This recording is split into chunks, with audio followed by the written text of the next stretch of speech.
the Woodcutter.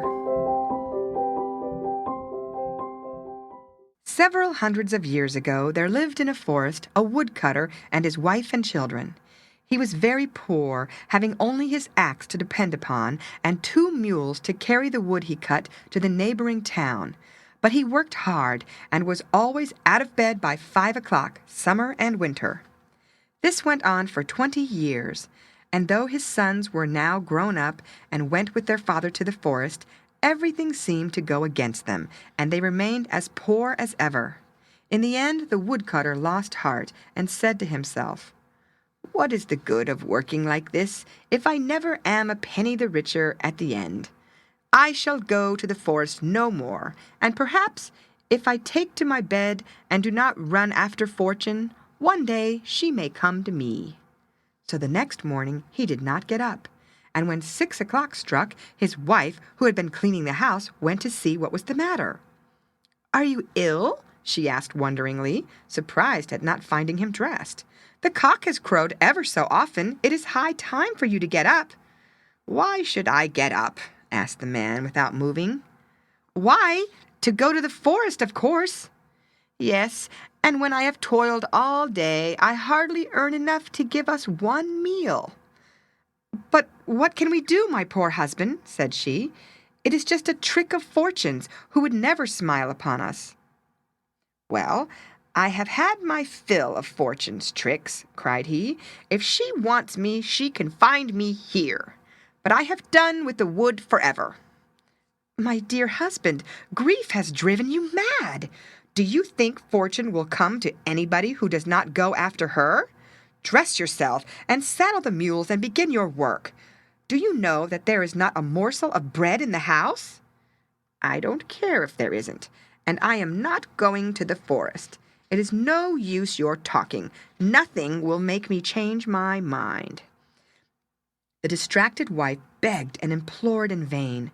Her husband persisted in staying in bed, and at last, in despair, she left him and went back to her work. An hour or 2 later, a man from the nearest village knocked at her door, and when she opened it, he said to her, "Good morning, mother. I have got a job to do, and I want to know if your husband will lend me your mules, as I see he is not using them, and can lend me a hand himself." "He is upstairs. You had better ask him," answered the woman, and the man went up and repeated his request. "I am sorry, neighbor, but I have sworn not to leave my bed, and nothing will make me break my vow." "Well, then, will you lend me your 2 mules? I will pay you something for them." "Certainly, neighbor. Take them and welcome." So the man left the house, and leading the mules from the stable, placed 2 sacks on their back, and drove them to a field where he had found a hidden treasure.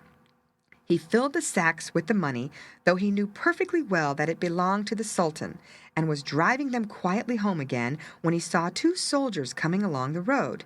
Now the man was aware that if he was caught, he would be condemned to death, so he fled back into the forest. The mules, left to themselves, took the path that led to their master's stable. The woodcutter's wife was looking out of the window when the mules drew up before the door, so heavily laden that they almost sank under their burdens. She lost no time in calling her husband, who was still lying in bed. "Quick, quick! Get up as fast as you can! Our 2 mules have returned with sacks on their back, so heavily laden with something or other that the poor beasts can hardly stand up." "Wife, I have told you a dozen times already that I am not going to get up. Why can't you leave me in peace?" As she found she could get no help from her husband, the woman took a large knife and cut the cords which bound the sacks onto the animals' backs. They fell at once to the ground, and out poured a rain of gold pieces till the little courtyard shone like the sun. "A treasure!" gasped the woman, as soon as she could speak from surprise. "A treasure!" And she ran off to tell her husband. Get up!" she cried. "You were quite right not to go to the forest and to await fortune in your bed. She has come at last. Our mules have returned home laden with all the gold in the world, and it is now lying in the court. No one in the whole country can be as rich as we are."